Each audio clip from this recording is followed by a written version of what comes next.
Konnichiwa, irashaimase to A Drink with the Past with your hosts, Martin and Jose.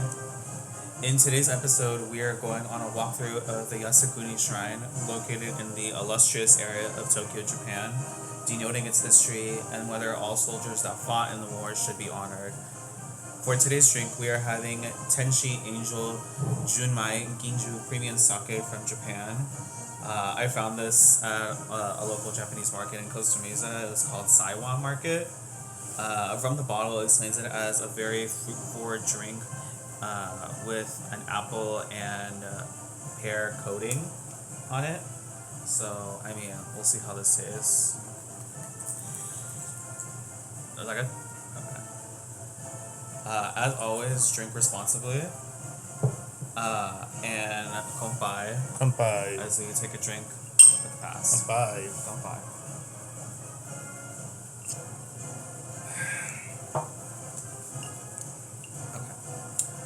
So you had brought this topic to my attention months ago, but obviously with like everything going on, we had just barely had time. Today was like the first time out of a while to get to talking about this Yasukuni Shrine. So, what is this about?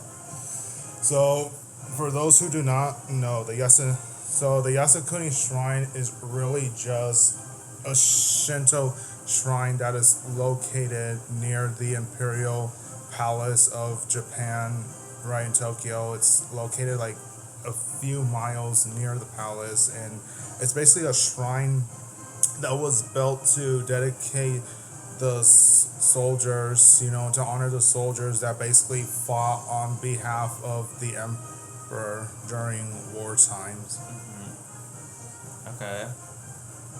Is there a meaning behind the name itself with Yasukuni, or is it just any name they decide to give it as far as? So Yasukuni was originally called Shokunsha, right? Shokunsan, and it later switched into Yasukuni Shrine, right? Because there was a poem that Emperor Meiji actually did visited, and he wrote, "I assure those of you who fought and died for your country that your names will live forever at this shrine in Musashino." And as expressed by the poem, basically Yasukuni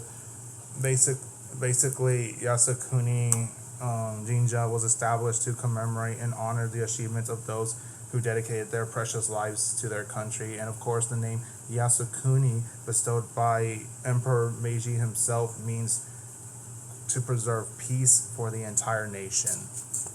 So that's what Yasukuni. So the Yasukuni Shrine is basically the shrine that preserves peace for the entire nation.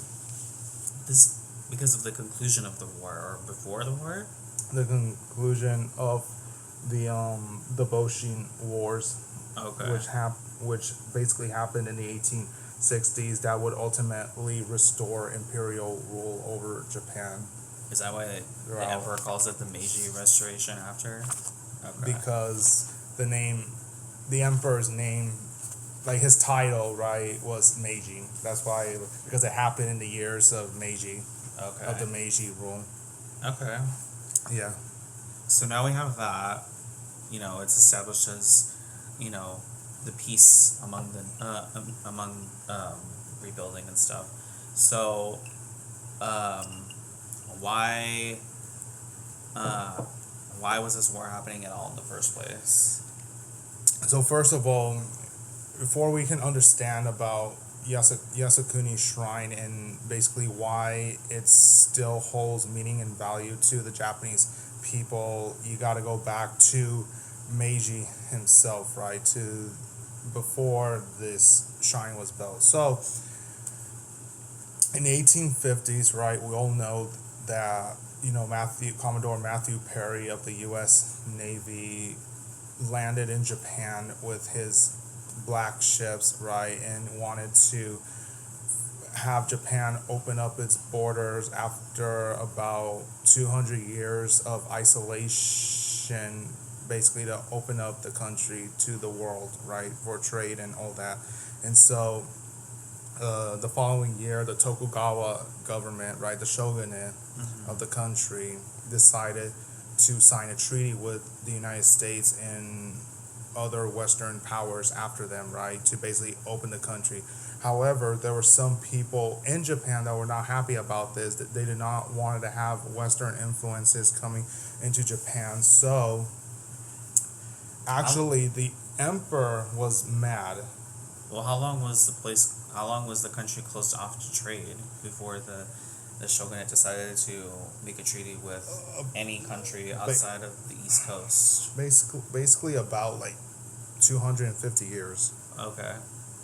Right. It was 250 years, and But this is similar to like what happened when, the spies would go into the U.S. to see how how industrial everything was to bring all that information back.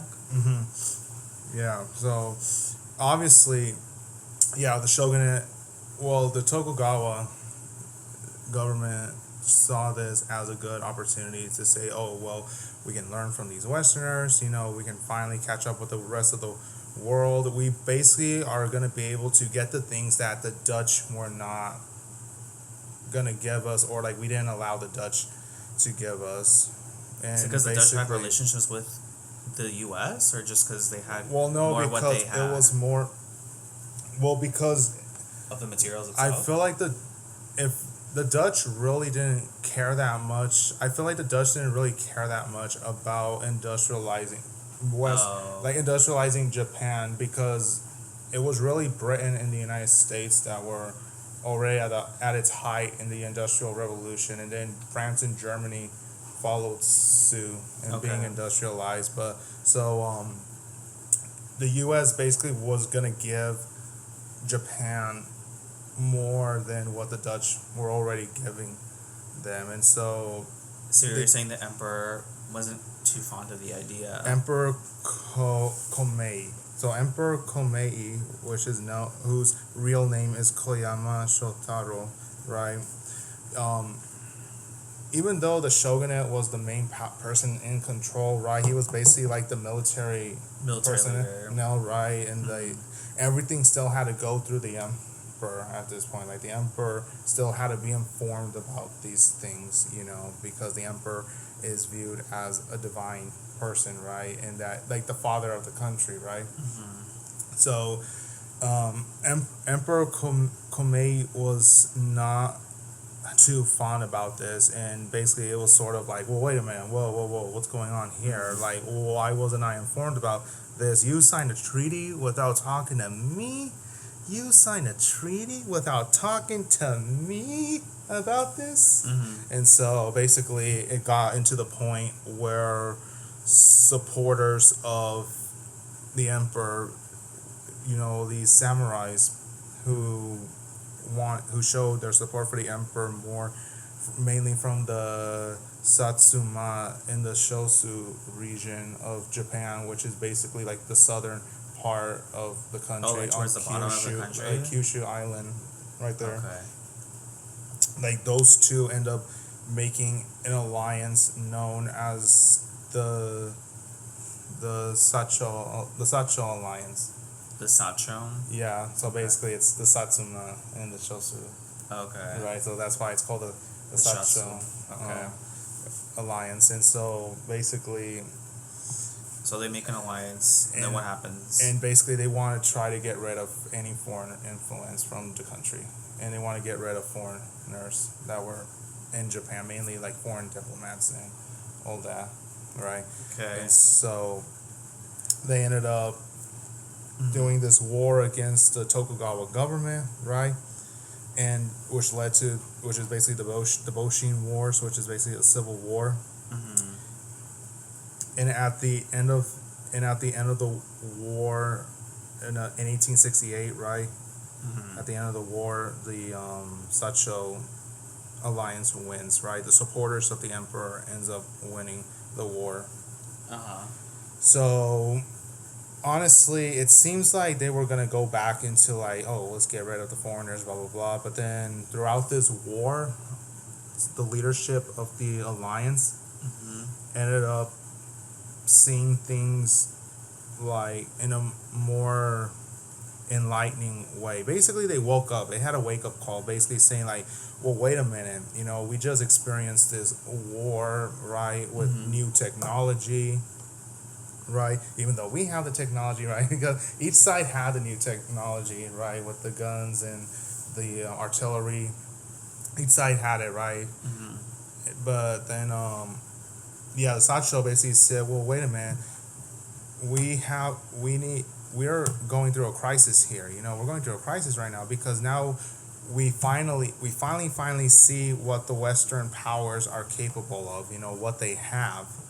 You know, I'd say, well, yeah, because they have the materials, but honestly, it's like you said, the Dutch probably had all of the materials that the U.S. would have had, but just didn't want anything to do with giving any of it to Japan in the first place, as far as industrializing it. So probably because the U.S. were the ones that really wanted to push forward into making Asia into like a trading partner. They wanted Asia to be a trading partner because of China in the first place. just because China's right next to Japan at this point. Yeah, because China. Yeah, they want at first they wanted like, to get to Japan so that way they're able like, to get to China also. At the same time, you know, they have the two countries of East Asia to trade. So they realized that they needed to modernize. They're like, if our country is going to survive, right? If this new country is going to survive, then you know we got to modernize. We've got to use the examples of the Western powers. Okay. So there goes. So that basically begins the Westernization of Japan, right? With railroads, modern day police, like a modern day police force. You know, having the Swords Abolishment Act, which basically forbade anyone now from carrying a katana around In public in Japan? in public. So it was the end of the samurai. Okay. Basically, it was the end of the samurai. Like people, no one was not allowed to carry swords out in public anymore, like they did back in the past. Okay. Only a special police force were allowed. Only a special police unit were allowed to carry swords. Okay. In Japan, and so like, yeah, everything was done westernized, and then basically the emperor decides, in order to honor the fallen soldiers that died for him during the war, right? That he would build a shrine to commemorate those people, those men that died for the emperor, right? And henceforth, that's why he built Yasukuni Shrine. But that's just eventually because he already saw what was happening out in the West, and he agreed to let them to be trading partners to build the shrine itself, and then just to industrialize the country. It didn't have to do with that. It basically had to do with their own beliefs, with their Shinto beliefs, their Shinto religion, because honoring soldiers is like a big deal in Japanese culture, right? Especially back during the shogunate and even during the wars that happened before the establishment of the Tokugawa government, right, in the 1600s, 1590s, right? Like basically, like samurais have to have deep respect for their enemies, right, and for each other, because if they died honorably for their cause, then it's like they deserve respect, and that their souls eventually go with the Shinto gods, right, whatever they believe, maybe so there was that, and then so yeah, Emperor Meiji builds the shrine just to honor the ones who fought for him. Okay, so fast forward to the army being established, and now it's the 1930s. Well, so before we get to the 1930s, right, you have other things happening, right? So you have the Boshin War, and then you have the first Sino-Japanese War, which happens in the 1890s, around that time period, right? Yeah. And so you honor those soldiers as well, right? You honor the ones who fought in the first Sino-Japanese War, and then here comes the Russo-Japanese War in 1904 to 05, right? And you basically honor those soldiers. So basically, in the end, like Meiji the Yasukuni Shrine at first was used to dedicate it to the ones who fought for the emperor in the Boshin Wars. Only that war, like it was used at first right there, but then it ended up becoming a shrine to honor like the soldiers that would fight in future wars, like in later wars. So, what was the point of the first Sino-Japanese war? It happened in the early The 1890s. Mm-hmm. Like really, like the problem. What was the problem at that point that the first war had to break out in the first place? Was it Territorial. Territory between what? Like expanding the territory that they already Or like, had? well, which islands belong to China and Japan, right? So, but also Korea plays a huge part in it as well. Okay. So, basically, So the first war occurs as part of expansion of territory on Japan's part. yeah. Then it basically it was fought to have who can have influence over Korea. Oh. Would it still be China, or would it now be Japan? Because Japan's form of government is different than China's. Mm-hmm. Okay. Yeah. Yeah, so really it was just, okay, who's gonna have influence over Korea, right? And which government, and so basically the end of the war, China agrees to recognize Korean independence, and basically Japan tries to set up like their form of government within Korea, right? But it doesn't really end up like that, right? So it takes a few years up until the Russo-Japanese War of 1904 to 05, where eventually at the end, Japan does make Korea into a protectorate state. Okay, that's the second war that you're talking about, right? Where is The that? Russo-Japanese War. Okay. Yeah, 19. So yeah, soldiers that are honored right there, right? Basically, not a lot of things happening, right? Soldiers were just fighting, right, doing their things. Not saying that nothing bad was being done to Koreans when Japanese soldiers were stationed in Korea, right? Obviously something that happened, right? There are sources that say that, and so we're good with the first Sino-Japanese war, the first Sino-Japanese War and the Russo-Japanese War, right? We're fine with those, and then we continue on until basically we get to the 1930s, right? So 1930s, this is where the Japanese military begins to become a fully functional westernized form of military, right?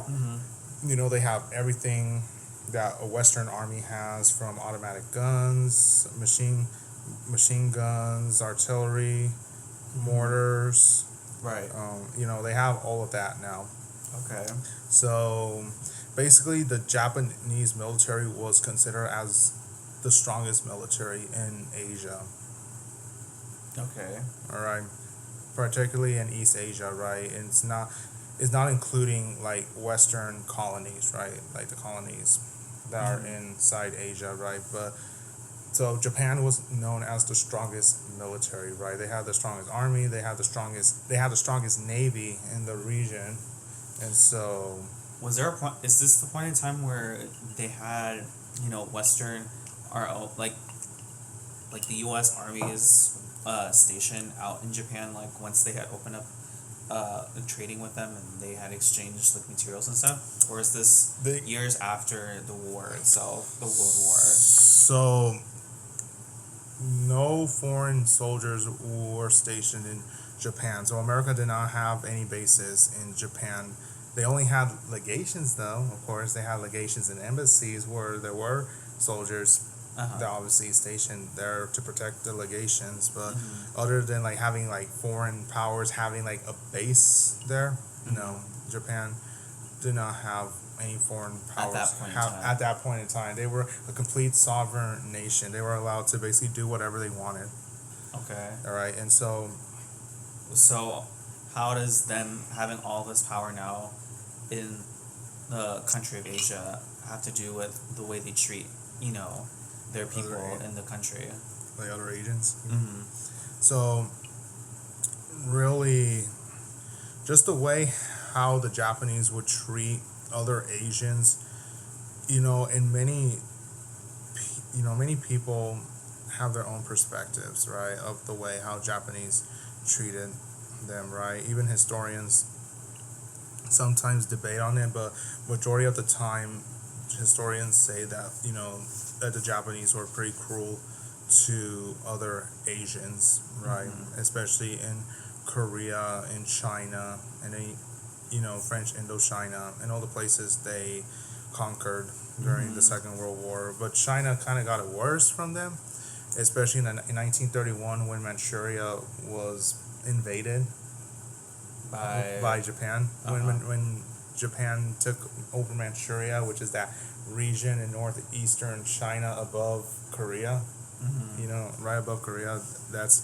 Manchuria. And in 1937, that's trying to find an excuse, the Japanese did a full-on attack on mainland China in 1937, known as the Marco Polo Bridge incident.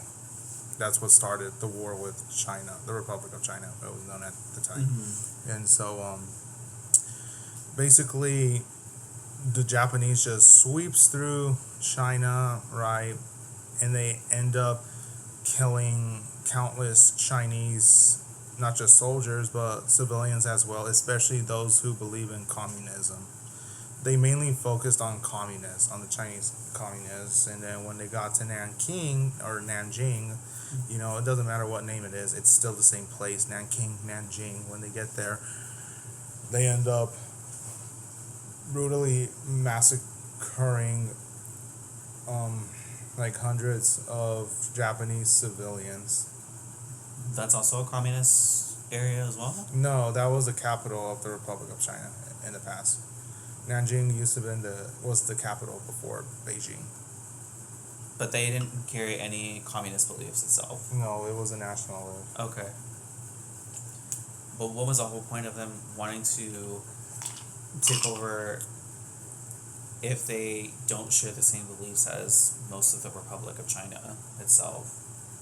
What are they to gain from? You're talking about Japan, right? Yeah, what would be the whole point of Japan even conquering Nanjing? They want to have influence. Well, yeah, but I mean, they don't, like you said, they don't hold any communist beliefs as compared to, different areas of China itself. So, I mean, it's not like they're not against the idea of keeping their beliefs where they're at. Well, first of all, who the hell wants someone going into their home and telling them what to do in their own home, right? Yeah. I mean, I don't. I sure as hell don't like it when someone tells me what to do in my own home, right? So basically, that's how the Chinese felt, and that's how the Chinese and Koreans felt. It was like, they were their home was invaded, and the Japanese were basically telling them what to do in their own home, and they were like, wait a minute, you can't tell us what to do in our own home. And so basically yeah, that's what we see, right? And of course, soldiers are still being soldiers, right? They're basically massacring people, right, wherever they go, basically using prisoners as basically practice targets for their guns or for their swords. And there was even 2 Japanese captains or colonels. They were high, right? They were high in the military. They were high in the military, basically trying to determine who can chop off the most heads with their swords. So it's just mostly reckless military leadership at this point. Reckless military there, and this was in the 1920s. That was where the idea of not Batosai, the ideas of the samurai coming back into play. I can't remember. It starts with But what is the idea? Like that the samurai can hold more power than the average military, like, army itself. Oh, Bushido. Bushido. They went back to in the 1920s. The Japanese military basically went back into the belief of Bushido, basically the old code that the samurais lived by, and of course it teaches that samurais needs to be fearless in battle and what kind to the family and their elders, right? Basically, on their turf, right? In Japanese, in the Japan and the Japanese home island, right? In Japan, basically they still have to honor their families and their elders, right? Because but like in other country, but like if you go into another country, right, you need to have justice, courage, benevolence, respect, honesty, honor, and loyalty, right? But of course, one of the main things about it was the belief of seppuku, right? If you dishonor or if you surrender, then you brought dishonor to the country, and you have to basically take your own life for the country. So they're using that as an excuse to kill civilians in other countries that they want to establish control over, even though they aren't exactly not fighting back, but not necessarily surrendering or even like choosing to hold back. Basically. Strange. Okay. I mean, I guess that leads to the point, I guess, now that this is all happening even before the World War itself. So, does that mean, like, they pause, like, once the World War is happening, that they just aren't continuing to, like, recklessly murder or killing random civilians in their neighboring countries? Well... Or are they still trying to carry that out even during the World War itself? They're still trying to carry it out during the World War, because even the American military, they even mentioned it, like, oh, well, Bushido is like, they believe in Bushido, they believe in dying for the emperor, right? And that, So is this the way that they're also recruiting people? Is if they're not, like, if they're going into these countries, is that a way of forcing recruitment into the Japanese military at that point? Well, at this point, the whole Bushido mantra, I guess you could say, is that their way of recruiting and campaigning to fight for the emperor at that point? And then if they're not agreeing to it, they just, slice their head off? Well, they don't go that far. I mean, they don't go that far. I wouldn't say they go that far, but either way, during the beginnings of the Meiji Restoration. In the beginning of the Meiji Restoration, it was like a requirement that all Japanese men had to join the imperial army and to do their services. Kind of like how South Korea and North Korea are like. Kind of like how North Korea and South Korea are. Everyone has to join the military.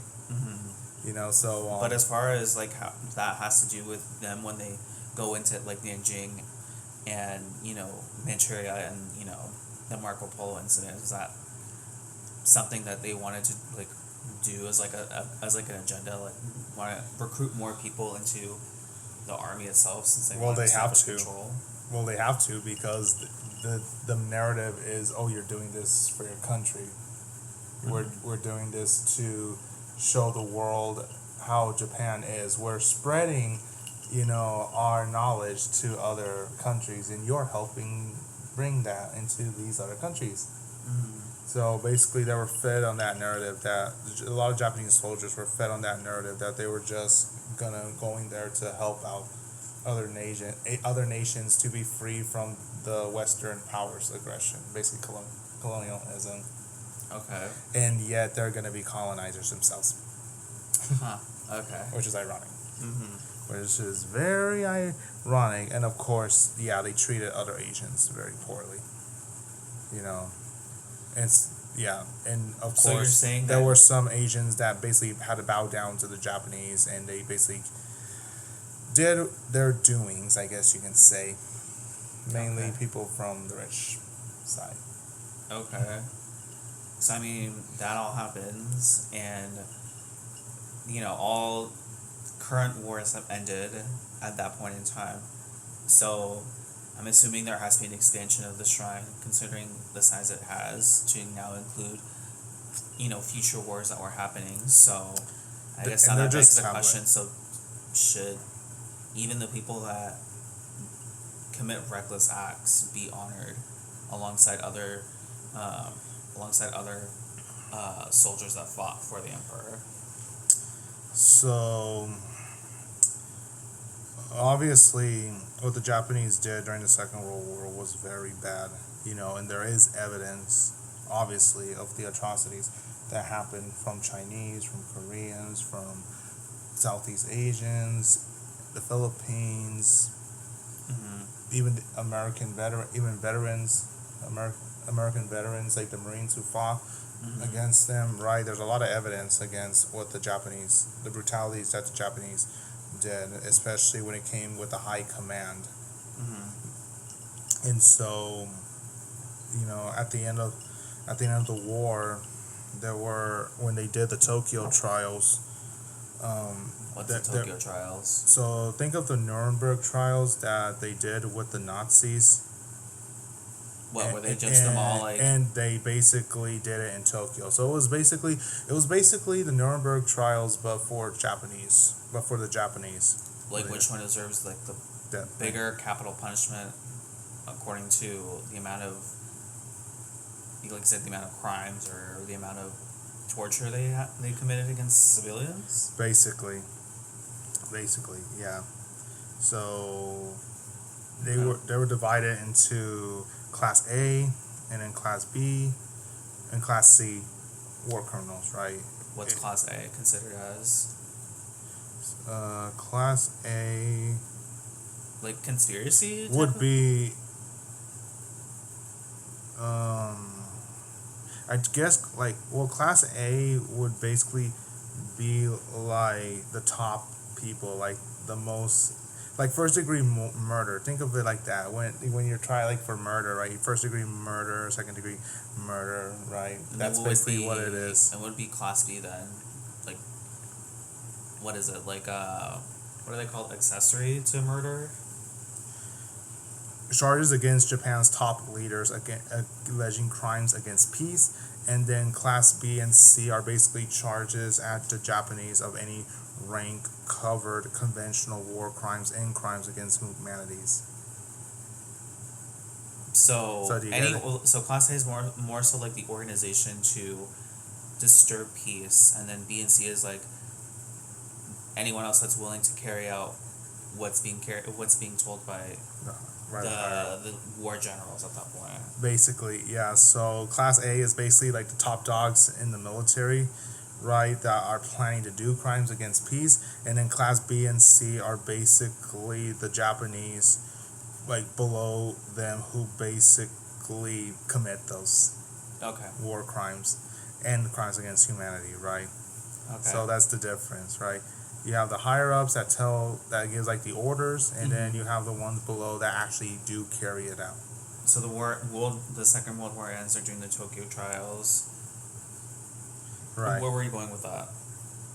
With that thought? So basically, my friend tells me. So I have a friend in Japan, right? The one who I visited when I was in Japan during my spring break, right? My friend tells me that it's really based off your choice. Your choice to honor certain people, because in reality you're honoring basically your family. That's what I would say. Yeah, you can honor all the soldiers as a whole, but really it's like just family going and honoring their family members who died. Right, so my friend tells me that it was by choice.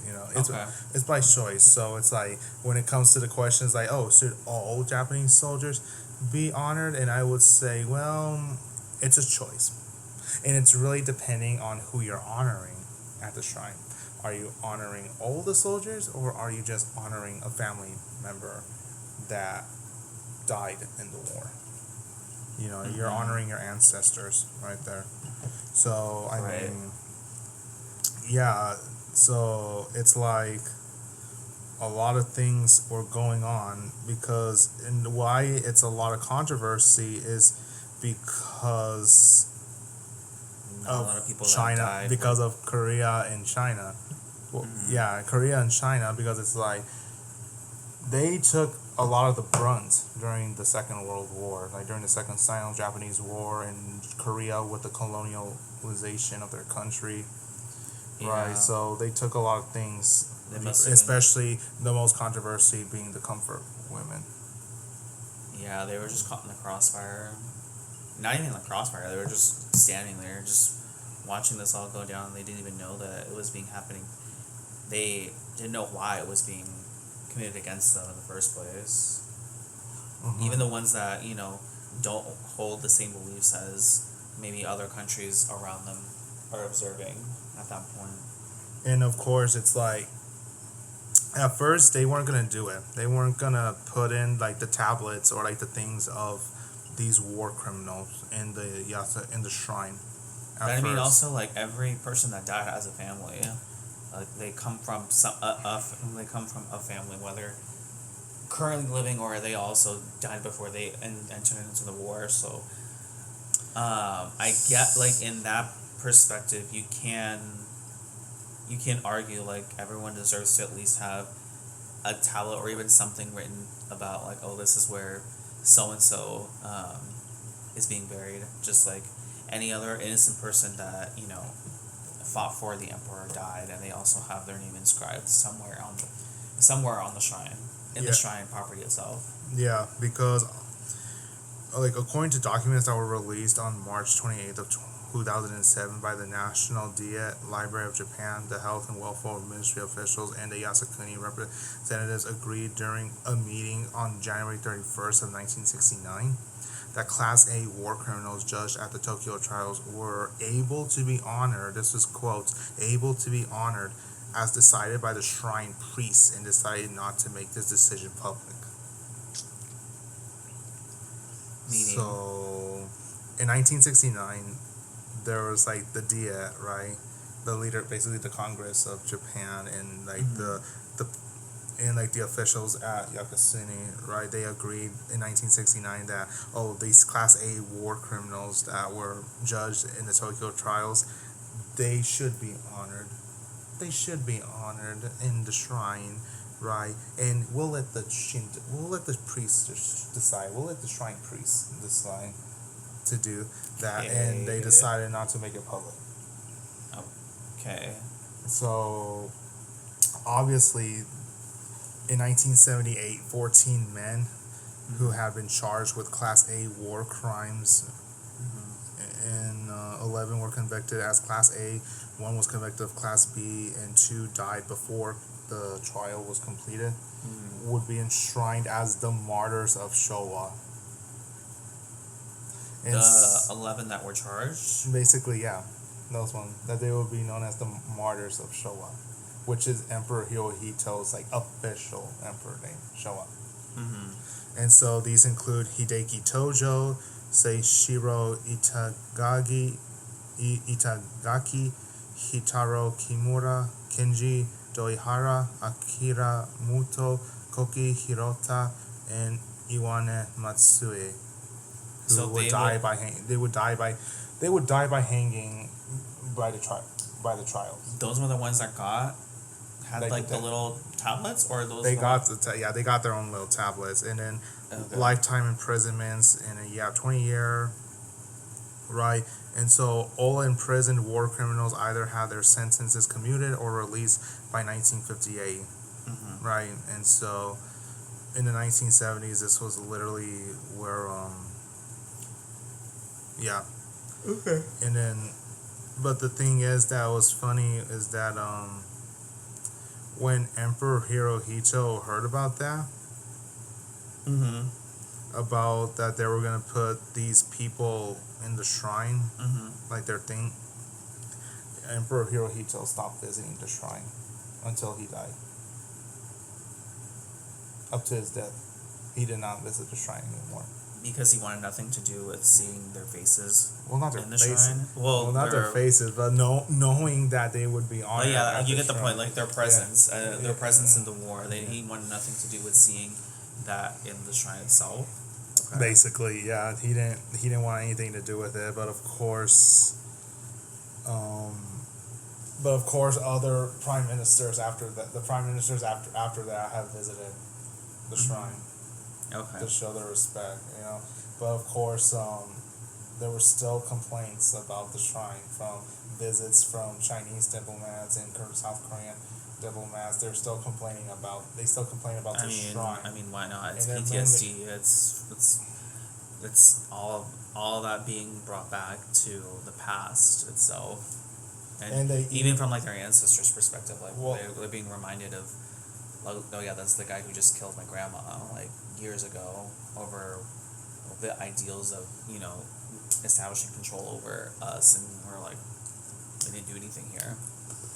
We're just innocent bystanders. Where in all basically a this. lot of them proposed that the 14 men that their Be like drawn out. that their tablets go to a different location, Mhm. like move them somewhere else. Like don't have them Mhm. right here at this shrine, next to Next to I the guess like good soldiers, right? Basically like good soldiers who actually did their soldierly duty that weren't part of committing these.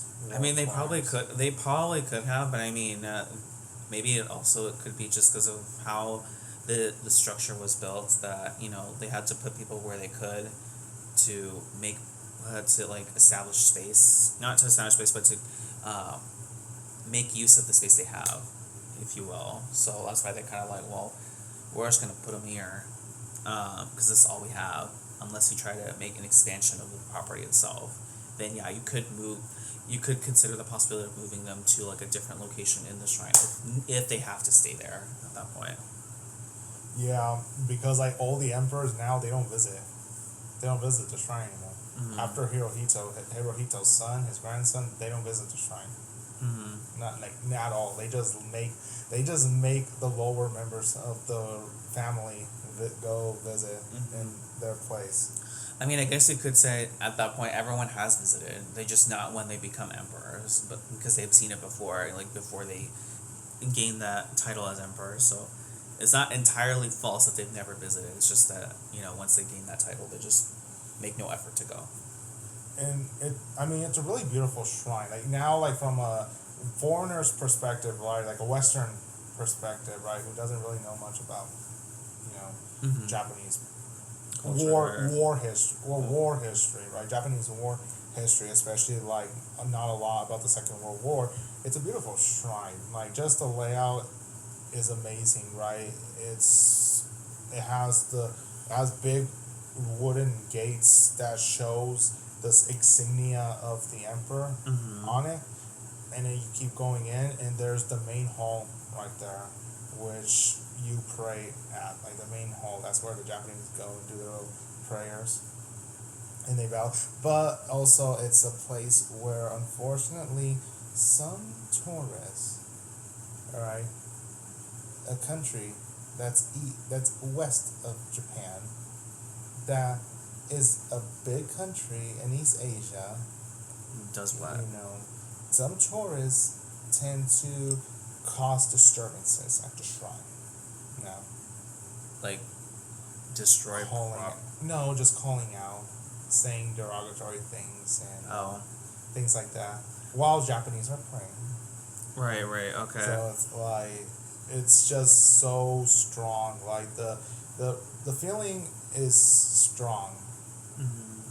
In Asia, like for Asians that visit Japan. I mean, them having to voice their concerns in public while others are, but just doing the way their they're being thing taught, is just. Well, I mean, just the way they're being taught too. No, that's what I'm saying. Like, they're taught about.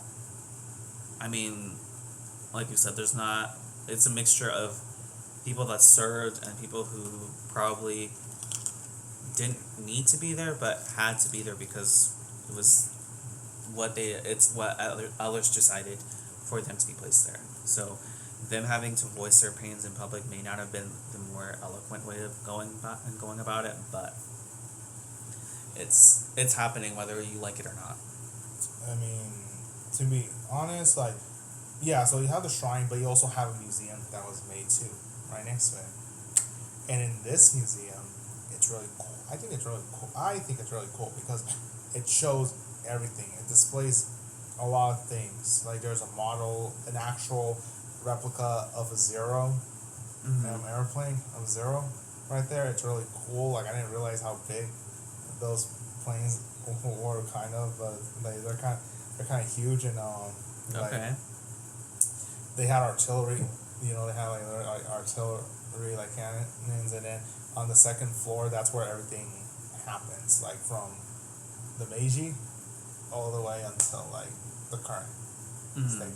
So there's displays of. Oh, it's of multiple floors of No, it's just the museum? no. It's a long museum, but there's only 2 floors. Yeah, that's what I'm saying. So Yeah, it's a it's big. multiple floor kind of thing. Okay, I got it. Yeah, so I saw the relics of the past emperors, like their uniforms, which was really cool. That's what they I keep? saw yeah, they literally keep No, like but, like- relics of like. No, but that, like that's like the military relic they leaders. keep.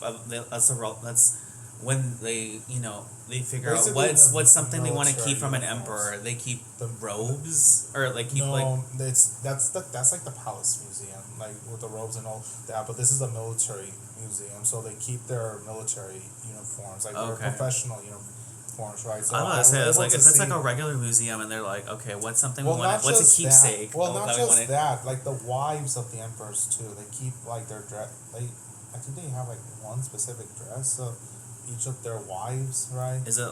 Aren't they like? Like their Well, Western, I don't know. Well, they're Western style dress, like Okay. their Western style clothing. Okay, So, makes sense. so I saw the uniforms of Emperor Meiji. I saw Emperor Meiji's son, and then I saw Emperor Hirohito's uniform that he wore. They display it right there, which was really cool.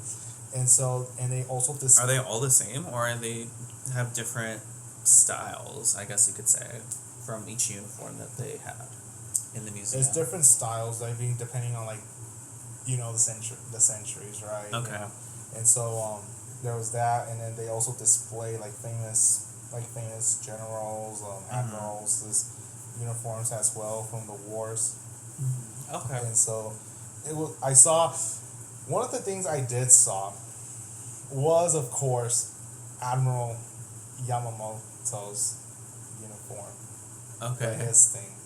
Like I saw I saw Admiral Yamamoto's and all the other like admirals, the famous that were in charge of the Pacific Theater, right? And I saw General Kobayashi, the famous general of the one that was commanding the Japanese garrison in Iwo Jima. Okay. Kobayashi and I saw a lot, but also it was sad at the same time because there's this room where they show like more personal things of soldiers, and mainly they're like letters. Like letters to their loved ones? Like their loved ones, letter written to them, pictures drawn by children of the soldiers. Okay. It's like, it was just so insane. It was just so insane. Just to Are they see translated those. for like the tourists? Yeah, there? like on the little plaque, right there. Like there's. Because I'm assuming like it's a all written in like transcription. it's written in the dialect. So I was Yeah. like, I mean, one could only assume what it would have meant if they didn't have the translation on there. But now that you're saying it does carry translations, so people can know what people are writing in these letters, or what what kids are drawing in these pictures. And you're able to see just how they live their lives, like basically what their viewpoint was in all of this. You're able to see just a different side of things. Yeah. Of like of Japanese soldiers. But the sad point is a lot of them were freaking young. They were young. They were like 18, 19, 20. Well, at least A lot of them. I saw a lot of them. They were like literally like young adults, like late teenager years, and I was like, my God, I kind of got teared up a bit. Like I was tearing up because it was like, you know what? Because in 1943, the Japanese government made an official decree saying that all high school aged kids and college kids would be drafted into the war. Mm-hmm. Except for those that are studying math and science. Except for those that are studying math and science. Oh, those are the only exclusion. Because they want them to go to medical school and they want them to... Or be science, right. Yeah, I see where this path would have been going at that point in time, why they exclude the ones that are majoring in math and science degrees or careers. Yeah. Okay. Well... It was, like, so sad. Like, I did, like, teared up with that, just seeing, like, their pictures. And even some of them wearing their school uniforms. And it's like, you know... Like, before they... Before they joined. Before they had to join. It was, like... It kind of got me teary-eyed. I was like, my God, you know, like... They had so much more to the life. Yeah, they had, like, so much more to do. You know, probably some of them wanted to travel. Some of them wanted to have a wife, a family. You know, it was like, my God, just so sad, you know. And, agreed. You know...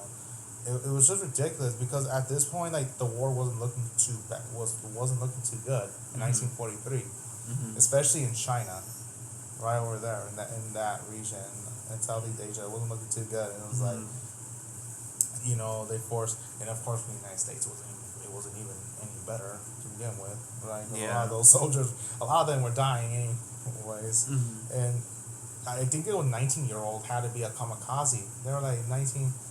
Yeah, they put someone in charge of kamikaze duty. Well, no, someone not in charge. Like but like they had no, yeah, that's what I'm saying. Had to do it. Like, I get, yeah, but you know what I'm saying. Like, they put someone.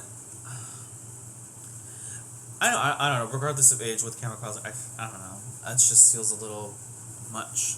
But forcing a child to like forcing anyone at that point. Yeah. Well, I mean. Granted, I don't know maybe what the whole situation was that they had to choose someone like who's willing to die for them.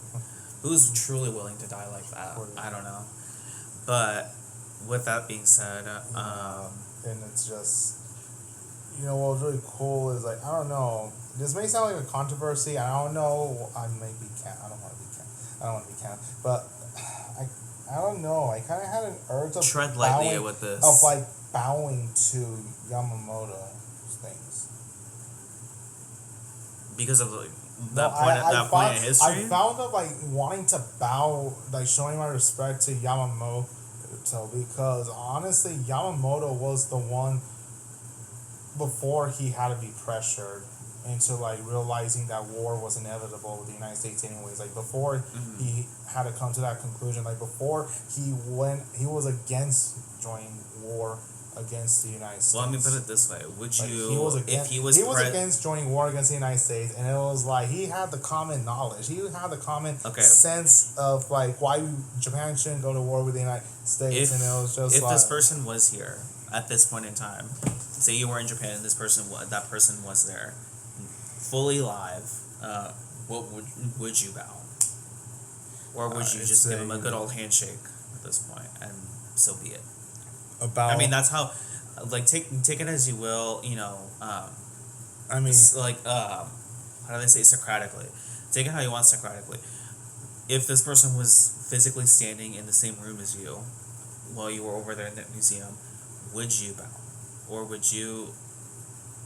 I would just give them a different Western, kind of respect. A Western, like a Western. I would probably just do a hand. Yeah, I would just put it that way. I would just put a hand. If you ever feel conflicted about someone who's, you know, well, it's like, look, you did your best to try to get Japan out of this war, right? You did your best trying to convince your country not to go to war. You did your best to try to do one more glorious fight to try to let Japan against Japan, right? But yeah, you know.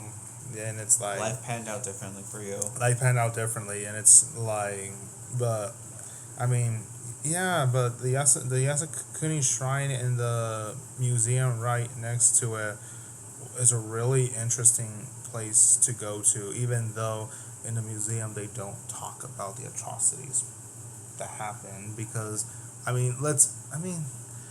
even know if Japan should even mention the atrocities that they committed, because literally what they talk about like in the videos right there is just the history behind like the wars, right? It's like, oh, you know, this happened because of this, right? And we went, and the Japanese Imperial Army and Navy fought and defended, right? But like when it comes to like the second Sino-Japanese War and like World War II, it's like it's nothing, like nothing at all about the atrocities that Japan committed and like things like that. And I guess that's also one of the criticisms that the Japanese government that like Koreans and Chinese give to the Japanese. That like, oh, why don't you mention about the war crimes that you committed against us? So I mean, beautiful place, historical accuracy. What would you give it on a rating of 1 to 10? Historical accuracy. The shrine itself. In the shrine itself, a 10. The shrine, it's a 10. Okay. It's a 10. The shrine is a 10. Okay. You know, so I mean, yeah. All right. So with that being said, thank you guys so much for tuning in to this episode. We know it's been a while since you've heard from us. Hopefully, by the next time you hear from us, we'll have brought forward a different topic for discussion. But if you want to hear more from us, and if you want to know what's happening next, you can follow the podcast on social media, like and subscribe on YouTube. Click that notification bell to know when we release another video. You can also follow Martin here on TikTok, and he'll update you guys accordingly on when things are going to be released and what topics will be discussed in future episodes.